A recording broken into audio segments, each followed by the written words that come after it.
Salut à tous. Voilà, donc on se retrouve pour la vidéo des tests de différentes mains.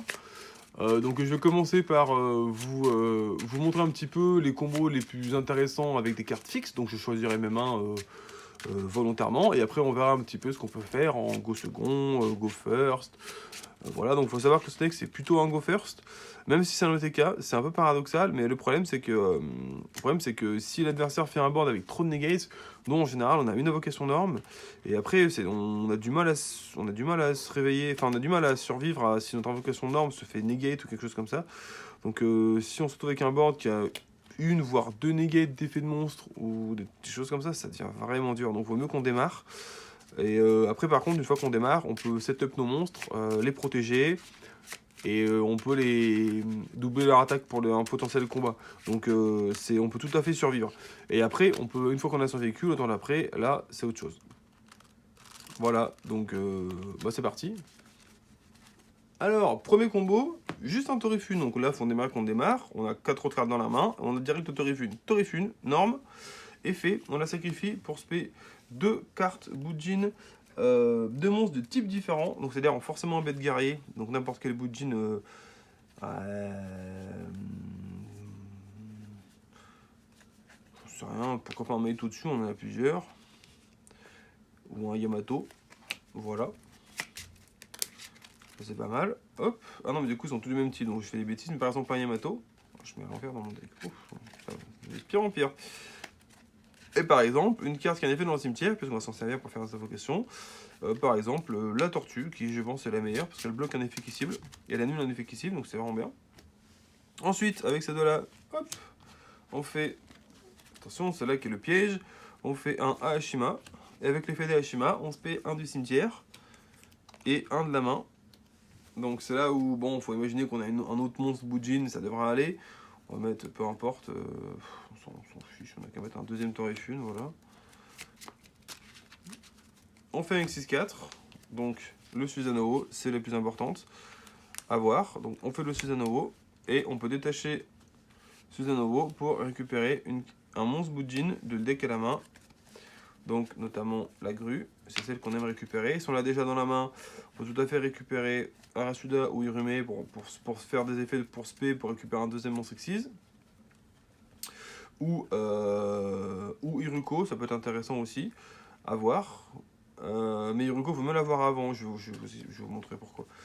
Je vous montrerai pourquoi. Après, on peut directement l'envoyer au cimetière, hein. Pourquoi pas, par exemple, si on a ce qu'il faut dans la main, on peut tout à fait, parce que par exemple, envoyer le lièvre directement au cimetière, ça nous fait une deuxième carte à bannir pendant le tour de l'adversaire.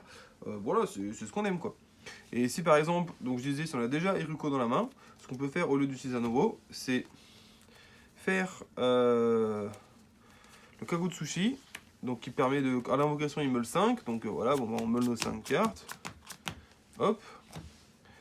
Et vu qu'il y a eu 2 cartes Boujin, il gagne 200 l'attaque. Et après, avec Iruko, là, on l'active en carte pendule magie, on la sacrifie pour faire son effet, et on invoque le Susanoo par-dessus, et lui, c'est nouveau, on détache, et on peut récupérer la grue. Donc on fait pareil, sauf qu'on a fait un effet en plus qui meule 5. Donc bon, bah, ça fait plaisir, quoi. Ça envoie des cartes. Bon, là, en l'occurrence, on n'a pas trop tapé de bons trucs, mais bon. Voilà, donc ça c'est pour le premier combo, puis après on a la grue pour le deuxième tour, on peut protéger nos monstres de destruction, d'effets, des trucs comme ça. Vu qu'on a des effets dans la zone plantée par le Boujin, on peut détruire une magie ou piège adverse, mais comme j'ai supposé qu'on était au premier tour, il n'y a pas de terre sur le terrain, donc c'est pas intéressant. Mais voilà, faut savoir que cet effet existe, il faut surtout pas l'oublier, c'est un très bon effet. Voilà, maintenant on peut passer à un deuxième petit combo, c'est pas vraiment une main de test, donc je vais pas faire de coupure sur ça. Je vais juste récupérer un Rasuda et un Irume. Et l'idée c'est que par exemple on fait nos trucs avec, on va dire qu'on a réussi à invoquer notre comme on a fait tout à l'heure, le même combo avec un machin et un Susanoo qui est un matériel, on s'en fout lequel, on va mettre ça. On a récupéré notre grue dans la main, et dans la main de départ on avait ces deux cartes. Donc ça se trouve on en avait qu'une seule, et l'autre on l'a récupéré avec la formation de feu, peu importe. N'empêche qu'on avait ces deux là. Elle a dit bannir une carte du cimetière pour l'aspect. Donc on peut bannir par exemple Torifune ou n'importe quel autre, parce que Torifune c'est vrai qu'on peut l'attacher à Susanoo pour qu'il attaque, et tous les monstres qu'il attaque seront bannis, et s'ils sont d'être au combat ils seront bannis à la place, au lieu d'être envoyés au cimetière, à la place je veux dire, à la place du cimetière. Mais si on a rien d'autre, on peut tout à fait la bannir, c'est probablement plus intéressant. On se paye Irume, et comme une carte est bannie, ça trigger Arasuda qui se spé, et du coup on peut refaire un Xyz. Donc voilà, donc pourquoi pas du coup faire ce coup-ci le Kagutsuchi, comme ça on a les deux différents, le Kagutsuchi qui remeule 5. Et voilà quoi, je le répète, mais meule 5 c'est pas mal quoi. Bon là c'est vrai que j'ai pas mélangé, donc on récupère les mêmes cartes. Donc je vais mélanger un petit coup, on s'en fiche, de toute façon c'est pour l'exemple, mais c'est juste l'idée, c'est qu'on meule 5. Et ça peut être intéressant quoi. Vous voyez, 2, 3, 4, 5.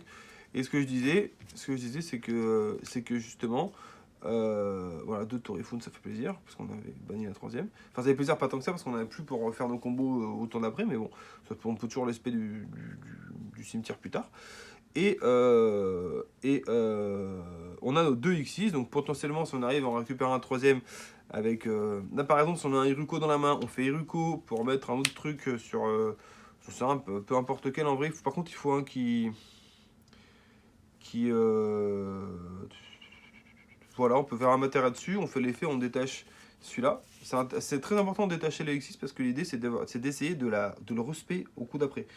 Donc on détache, cible un de vos monstres bannis et invoquer spécialement la cible. Donc regardez, hop. Et si jamais... non, j'allais dire une bêtise. Mais voilà, donc on récupère celui-là. Et si jamais on arrive à en invoquer un autre d'une façon ou d'une autre, soit invoquer un autre monstre X6, un monstre niveau 4 pour refaire un troisième X6 et puis faire le Tractopelle là. Il fait pareil, le Tractopelle, il a un nom imprononçable mais je vais l'appeler le Tractopelle. Avec nos 3 X6, maintenant que leurs effets sont passés, c'est plus forcément intéressant de les garder en plus. Après c'est vrai que c'est tour 1, le Tractopelle, c'est pas la meilleure des strats. Mais voilà, après c'est quand même 4000 d'attaque, il est non destructible, non affecté par les effets de monstres et non destructible au combat. Donc bon, c'est quand même, ça fait plaisir quoi. Voilà, donc ça c'est tout pour la vidéo des combos. Maintenant on va faire un petit peu des tests de main. Alors pour le deuxième exemple en go first, hop, 1, 2, 3, 4, 5. Un Torifune, on va pouvoir démarrer tout de suite comme il faut. Donc à la limite on peut même faire un sacrifice inutile pour directement protéger le Torifune avec la tortue. Si jamais... Quoi? Non, en fait, non, ça protégera pas. Mais bon, ça envoie quand même un monstre dans le cimetière, ça peut être utile. Ou même, on peut même envoyer n'importe quel autre parce qu'on pourra peut-être le bannir plus tard. Bon, bah écoute, on va laisser la tortue, on verra, c'est pas grave, ça peut être utile de plein des façons. Hop. Donc ensuite, on fait Norme Torifune. Norme Torifune, donc effet, on sacrifie, on envoie 2. 11 P2, pardon, donc maille tout dessus. Et le lièvre. Voilà. Ensuite, on a ce qu'il faut pour faire notre lien. Hop, hop. Ah non, mais je dis ça, mais le lien... Alors attendez, il faut que je vérifie. Donc le lien, c'est... Exception 2 monstres du même niveau, un de purement et un de plus cimetière. Annuler leurs effets. Non, ça marchera pas. Ça marchera parce qu'elle, elle peut pas être invoquée SP, sauf par son effet. Donc ça marchera pas. Donc on va garder les deux. Et faire, encore une fois, Susanoo.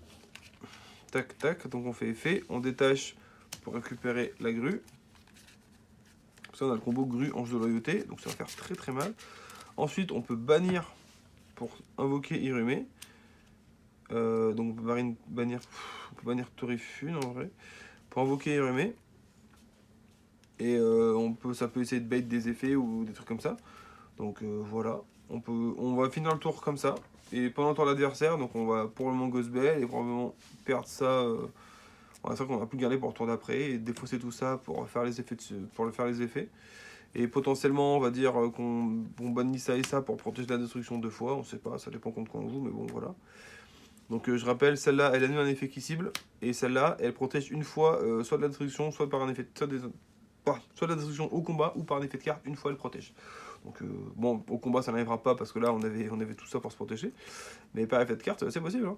Donc voilà, faut se faire gaffe. Donc là, après on pioche. Un Torifune ce serait très bien, mais une grue c'est très bien aussi. Hein, pour attaquer, pour faire le TK, hop, on défausse la grue, bim. Ou alors même si on la piochait pas, on pourrait la tuto. Hein, hop, on détache, on tuto la grue, donc on s'en fiche. Et on est parti. Hein. Voilà. D'ailleurs, c'est là si on avait gardé l'Irumé, pour le tour d'après, on aurait pu l'aspect maintenant. En plus, on aurait toujours eu Torifune, on aurait pu attacher Torifune là. Et là, si on avait Irumé maintenant, on aurait pu l'aspect en bannissant n'importe quel, par exemple la grue qu'on a 3 fois et qu'on a une fois en main, pour l'aspect, et puis après une norme, et puis repartir sur des X6, pourquoi pas un autre Susanoo. Bah non, là, du coup, Là, du coup, on aurait pu faire l'alien, mais ça aurait impliqué qu'il fallait invoquer la grue de la main. Est-ce que ça nous intéresse? Ouais, je pense, parce qu'on peut faire l'alien et Susanoo, et Susanoo, on récupère la troisième grue du deck. Donc, par exemple, là, on utilise ces deux-là. Je vais vous montrer, Aashima. On fait effet Aashima. On va la mettre là parce qu'on a besoin que le monstre pointe au cas où, vu qu'on a un tour passé. On invoque de la main et du cimetière. Alors, du coup, j'ai dit qu'elle ne pouvait pas être invoquée spécialement par son effet, mais c'est seulement la première fois qu'elle est invoquée. Donc, il y a écrit doit être invoqué spécialement. Doit d'abord être invoqué spécialement. Donc, maintenant, on peut du cimetière. Au pire, on en prend une autre, c'est pas grave. On fait la Xyz. Donc, Susanoo, où est-ce qu'elle est? Hop, donc on la met là. On détache pour faire l'effet, on récupère la grue, la troisième. Hop. Et là, vu qu'on a fait l'effet dans la zone pointée, on détruit le magie ou piège de l'adversaire. Ça, vu qu'on n'est plus au premier tour, ça peut être intéressant. Puis on attaque la grue. On a deux monstres à 2004 qui peuvent attaquer tous les monstres. La grue qui double. Aashima qui a quand même 1005. C'est sûr qu'on a déjà enlevé des points de vie en avant. Bon, voilà, là c'est fini, je pense. Voilà pour l'exemple, le exemple numéro 2. Maintenant, on va voir un petit peu les exemples en go second. Allez, on est parti pour les mains en démarrant deuxième. Donc, hop, hop, on brasse un peu. Voilà. Alors, on coupe. Voilà. On pioche. On pioche 5 d'abord, au cas où il est en trap. Là, on a un VLR, on va dire qu'on s'en sert pendant son tour. Bloquer un truc. Hop, on repioche. Alors, qu'est-ce qu'on a de bien? Ah ben, pas grand-chose, hein, malheureusement. Ce qu'on peut faire, c'est spé Maito dessus en défaussant Iruko. Faire l'effet de Maito dessus pour bannir Iruko et mettre un autre. Donc là, vous allez voir, je vais mettre...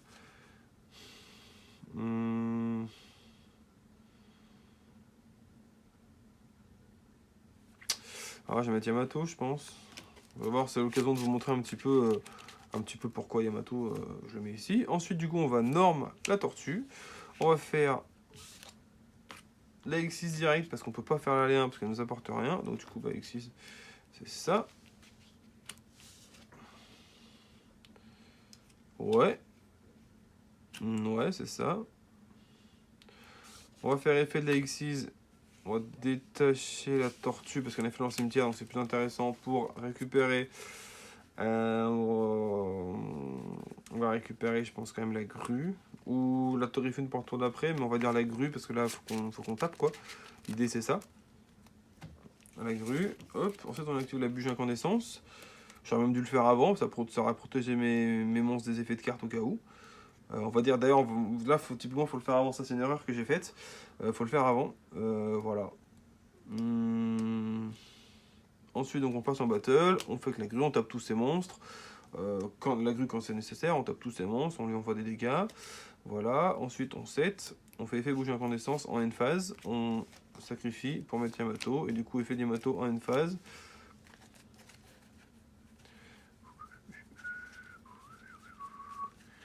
On récupère une carte à la main et on l'envoie au cimetière. Et on doit défausser une carte. Voilà. Et ensuite, là, c'est son tour. Bon, normalement, il n'a plus trop de monstres sur le terrain parce qu'on a tout cassé. Et il est embêtant. On est embêté, sauf qu'on a un solemn. On peut néguer de quelque chose. Voilà, donc c'est pas trop mal. Et là, je pense qu'on a un bon exemple pour un exemple en go second. On va en voir un petit deuxième quand même pour voir un petit peu s'il y a d'autres façons de jouer. Et Dieu sait qu'il y en a dans ce deck. Donc voilà pour notre deuxième et dernier exemple en go seconde. Donc on va piocher 1, 2, 3, 4, 5 cartes. Une hand trap, on va dire qu'on s'en sert pendant son tour. Voilà, on va piocher. Un foolish. Alors, comment est-ce qu'on fait ça? Je réfléchis, parce que si on fait ça pour l'aspect, on défausse, on aura plus. Alors, on va faire un sacrifice inutile.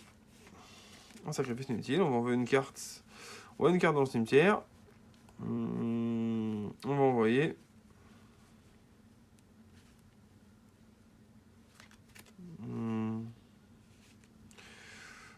On va envoyer